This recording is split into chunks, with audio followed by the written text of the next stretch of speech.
Welcome back, everybody, for another deep dive. This time, we're going to be heading back to ancient India.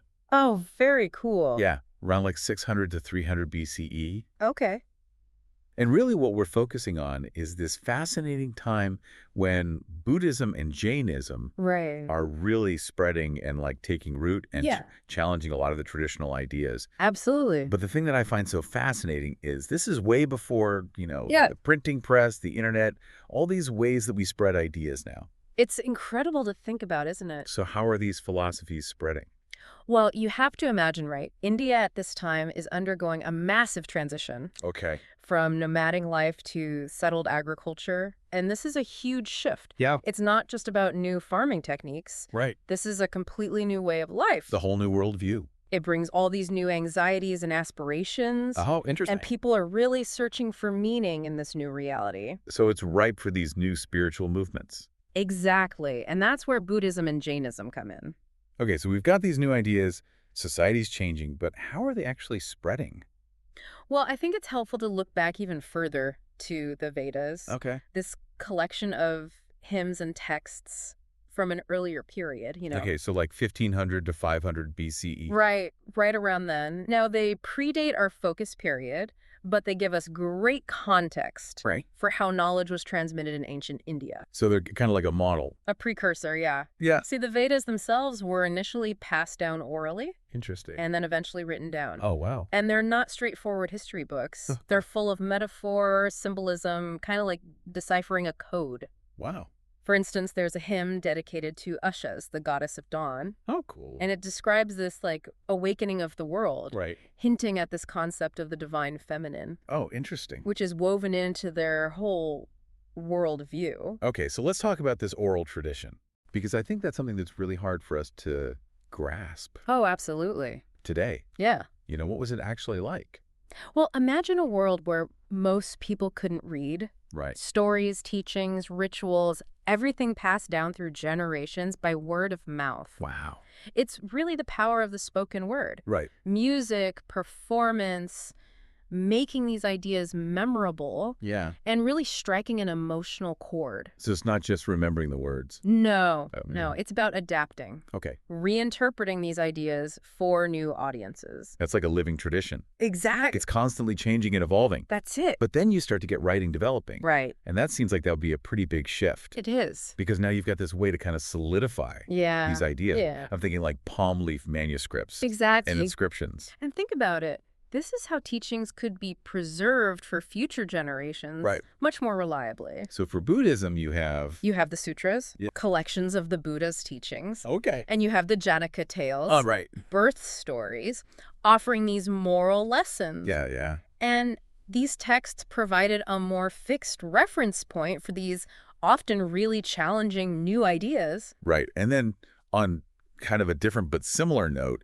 you have these epic narratives. Yes. Like the Mahabharata and the Ramayana, Exactly. which are, huge, long, involved stories. And they weren't just for entertainment either. No. They presented these philosophical and ethical dilemmas Right. woven through these engaging storylines. Okay. They made those complex ideas much more accessible to a wider audience. So you've got this really interesting synergy happening here Yes. with the oral and the written, Yes. because you've got the traveling monks and the storytellers, Right. and they're really bringing it to life for people. Absolutely. And then these texts, these writings are there Exactly. as this foundation for further study. I like to think of it as this ancient information network, spreading ideas across huge distances, Yeah. crossing social boundaries, Right. sparking all this debate and discussion. Yeah. So how do you explain something like karma or nirvana Right. to someone who's never encountered that before? Well, that's where the power of analogy and story comes in. Okay. Buddhist and Jain teachers were masters at this. Okay. They would use these vivid, relatable examples Okay. to make these complex philosophical ideas click. So give me an example. Okay, think about planting a seed. Okay. Your actions are like those seeds. Okay. And the consequences you experience are the fruits. Okay. It illustrates karma so beautifully. Right. Actions and consequences. Exactly. So you're taking something really abstract Yes, and making it tangible, real. exactly. I love that. They weren't just simplifying, though. Oh, okay. These stories, these analogies, were tools Right. for moral and spiritual reflection. So you're really getting people to think Absolutely. about how to apply these teachings To their own lives. to their lives. Exactly. That's really cool. Were these stories like specifically crafted for this? Mhm. Or were they kind of adapting existing folktales? It's a question scholars still debate. Oh, really? Yeah, but it was probably both. Oh, okay. Some were created just to illustrate those teachings, Right. and others were adaptations, cleverly woven with new principles. So it was very dynamic, Right. drawing on what existed, Yeah. but also creating new things. Exactly, and it reflects the dynamism of these traditions Yeah. as they're trying to engage this huge audience. They're not working in isolation. Not at all. They're drawing on what was already there. And adapting it to serve their purpose. Yeah. It's a testament to their ingenuity. Absolutely. And recognizing the power of storytelling Yeah. to transmit these ideas across generations. And that's what's so incredible to think about. I know. It's like these ideas, born in such a different time, Right. they still resonate today. They really do. What are some ways we still see this in modern India? Well, think about the religious storytelling traditions. Yeah. The practice of yoga. Right. Even elements of classical Indian music. Wow. All threads woven into the very fabric of Indian culture, That's amazing. traced back to these ancient roots. I'm curious about the yoga in particular. Yeah. How does that connect? Well, yoga, as we know it today, has evolved. Of course. But its roots lie in these ancient Indian traditions, Okay. including those associated with Buddhism and Jainism. Right. That emphasis on mindfulness, Yeah. breath control, physical postures, Yeah. all designed to cultivate a connection Right. between the mind, body, and spirit. So when I go to yoga class, Yeah. I'm tapping into something ancient. You are. Yeah. You're connecting to those ancient seekers Wow. who wanted to understand consciousness and Right. the path to liberation. Okay. It's a testament to the enduring power of these practices. Yeah. Their ability to transcend time, That's so cool. offering these tools for well-being Right. And self-discovery. even today. It's amazing. So we've really covered a lot of ground, We have. looking at how Buddhism and Jainism rose. Right. How those ideas spread. Through storytelling. Through storytelling. Yeah. Both oral and written. Absolutely. And now we're starting to touch on Yeah. how these ancient practices still influence modern India. Incredible, isn't it? It really is. And there's so much more to explore, like how these movements spread beyond India's borders. Oh, right. Across Asia. Exactly. But that's a story for another time. Okay, well, I can't wait to hear more about that. Me too. Thanks for sharing all this with me today. That was my pleasure. I'm really enjoying this. Me too. And I'm sure all our listeners are as well. Hopefully. Yeah, so make sure to tune in for the next part of our deep dive. Exactly. We'll continue this journey. We'll pick up where we left off. Awesome. Yeah? See you guys soon. See ya. Welcome back to our deep dive, into the spread of revolutionary ideas in ancient India. Last time we were talking about how Buddhism and Jainism really managed to get their message out Right. without, modern communication. Yeah, all those tools we take for granted. Exactly. We talked about the power of oral traditions, Yes. the early texts. And those captivating parables. It's incredible how they made those ideas come to life for everyday people. I know, and now I'm curious how those ideas traveled beyond India.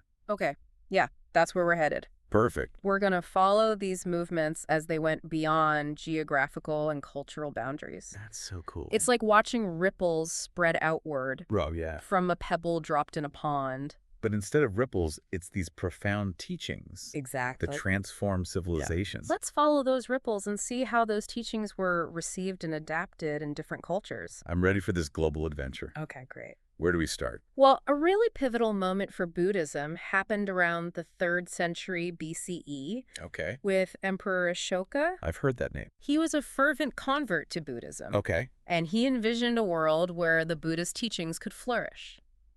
Bringing harmony. Exactly. He wanted to share those teachings beyond his own empire. So he was like, we got to get this message out. He was determined. Okay. He assembled these teams of monks Wow. and sent them on missions to neighboring kingdoms, He's the teacher. carrying the teachings of the Buddha. Wow. I mean, just thinking about those early missionaries, I know. all the challenges they must have faced. Unfamiliar places, new languages. Different cultures. Stepping into the unknown, really? Armed with their faith in this message. But you know what? They succeeded. They did. Those seeds they planted began to sprout. That's so cool. All across Asia. So where did they go first? One of the earliest and most significant destinations was Sri Lanka, Okay, an island nation. off the southern coast of India. So the monks went to Sri Lanka. Yeah. And what happened? Well, the teachings resonated deeply with the Sri Lankan people. And Buddhism quickly became the dominant religion there. Oh, wow. So Sri Lanka became a center for Buddhism. It did. It became a hub for scholarship and practice, Wow. preserving and transmitting the teachings for centuries. And from there, Buddhism continued east. Yes, reaching Southeast Asia. So like Thailand, Burma, Cambodia. Exactly. And it left a lasting impact on the cultures of those regions. It must have been a complex process. It was. How did Buddhism adapt to all these different cultures? Well, Buddhism has this emphasis on adapting to local contexts. Oh. So it found really fertile ground in Southeast Asia. It didn't try to force itself. No, it integrated with existing beliefs and practices. So like, give me an example. Well, in Thailand, Buddhism became intertwined with the monarchy. Oh, okay. And kings played a big role in promoting the teachings. So you have this spiritual authority combined with the worldly power. Exactly, creating a sense of harmony. That's really interesting. And in Burma, meditation practices became really central, particularly vipassana, or insight meditation. I can picture those monasteries now Yeah. in the Burmese countryside. It's a beautiful image. It wasn't just imposed from above. No, it was embraced by the people, Right. integrated into their daily lives. And expressed through their unique cultures. Exactly. It speaks to the adaptability of Buddhism. Right, and how universal the core teachings are. Yeah. Okay, so Buddhism makes its way to China, Right. which already has like Confucianism Yeah. and Taoism. Right. How does it fit in? Well, it's a fascinating story of cultural fusion. Okay. So Buddhism's emphasis on compassion and ethical conduct Yeah. really resonated with the existing philosophies. So there was common ground. Yeah, but it wasn't simply absorbed wholesale. Right, because China has its own strong traditions. Absolutely, and Buddhism developed its own distinct schools in China. Like what? Well, think about Chan Buddhism, Okay. which emphasized meditation and direct experience. Oh, wow. And, that eventually became Zen Buddhism in Japan. So Zen, which had such a huge impact on Japan, Yeah. can be traced back to China. To these early encounters between Buddhism and Chinese thought. That's amazing.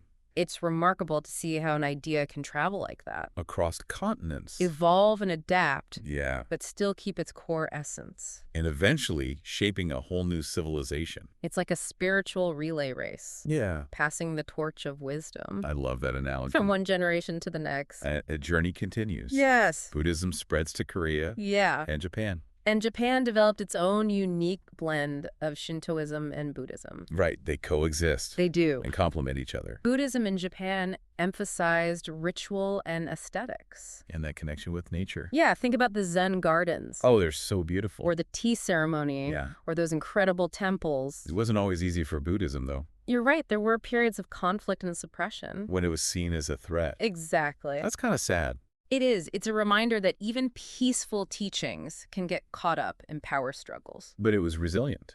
It was. It adapted and evolved and ultimately became a core part of Japanese culture. It speaks to how powerful these ideas are. Yeah. They can transcend cultural boundaries and adapt That's right. and speak to something deep within us. That longing for peace and wisdom. So we followed Buddhism across Asia, Yeah. Yeah. but what about Jainism? Okay, well, while not as widespread as Buddhism, Okay. Jainism also had a big impact beyond India, Where did it go? particularly in regions with strong trade and cultural ties to India. Okay, so those ancient trade routes. Exactly, connecting India with the Middle East and East Africa. Wow, and Southeast Asia. It was those Jain merchants traveling those routes. Bringing their beliefs and values with them. Exactly. Did it become like a major religion in those areas? Well, it didn't become dominant, Okay. but it definitely left its mark, In what way? especially in its emphasis on ethical conduct, nonviolence, and vegetarianism. Okay, yeah. It's a subtle but profound influence. Yeah, I can see how those ideas would resonate, Absolutely. especially the nonviolence. Right. And sometimes those Jain ideas blended with existing beliefs. Creating new traditions. It's a reminder that cultural exchange is fluid. Yeah. Ideas flow back and forth. It's not a one-way street. No, it's about enriching and influencing each other. This is what makes these ancient traditions so fascinating to explore. Absolutely. It's not just about learning historical facts. It's about understanding human thought. Right? And how ideas evolve over time. We're all interconnected. We are. And ideas can transcend borders. And, you know, even though Jainism may not have spread as widely, Yeah. you can still find Jain communities all over the world. Really? Yeah. That's amazing. So the impact of these movements goes way beyond their origins. Right. They influenced cultures and values across continents and history. Wow. What a journey. It's incredible. It's really eye-opening to see how Buddhism and Jainism traveled beyond India. And how adaptable their teachings were. And how enduring. It reveals our interconnectedness. Yes. And how powerful ideas can be. And I can't wait to explore how these ancient traditions connect to us today. I know. That's next time. Okay, so stay tuned, everyone. Yes. For the final part of our deep dive. Welcome back to the deep dive.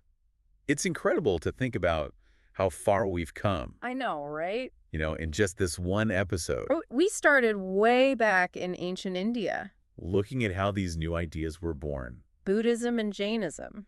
Exactly. Like how they spread all across Asia. And it's amazing to see how these traditions took root. Yeah. And how they really influenced so many different cultures. Everything from art and architecture Right. to philosophy and social values. It's like we've been on this spiritual pilgrimage. Oh, I like that. Yeah. Following in the footsteps of those ancient travelers. Who carried these teachings? To the far corners of the world. That's incredible. But now I'm really curious to see how these ancient traditions connect with our modern world. Okay, yeah, because they're not just relics of the past. Right. They're still relevant. They offer valuable insights for us even today. I'm so interested to explore that. Okay. Because, you know, we live in a world Yeah.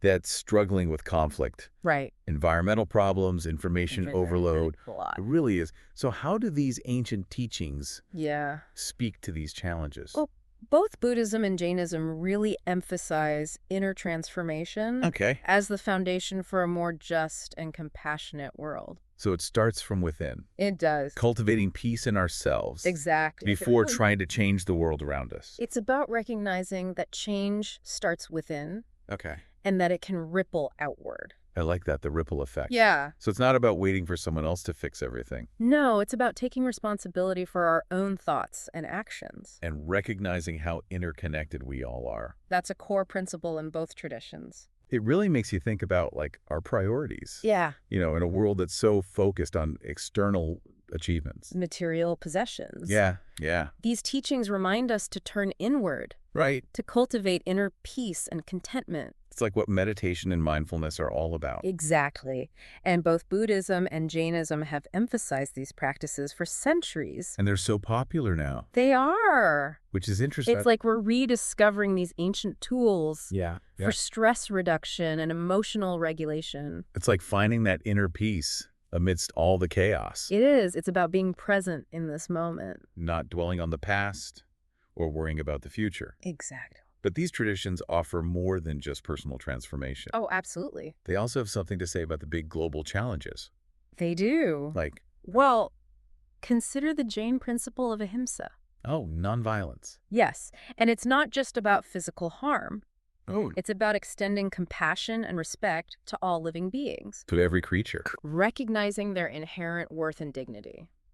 That's a powerful idea. It is. It challenges us to move beyond an anthropocentric worldview. Okay, where humans are at the center. Exactly, and embrace a more holistic understanding of our place. In the web of life. Yes. And I think that's so important now Now more than ever. with climate change and all the environmental problems, It offers a framework for living sustainably. for being more conscious of how we consume. Yeah. Recognizing that we're not separate from nature We're all interconnected. and that our actions have consequences. Exactly, and that idea of interconnectedness is really central. To both traditions Yes, both Buddhism and Jainism emphasize interdependence. and community. Yes, recognizing that we're all in this together. That our well-being is tied to the well-being of others. And that we have a responsibility to care for each other. It challenges that individualistic mindset. It does. It encourages a more compassionate and collaborative approach. And that's so important.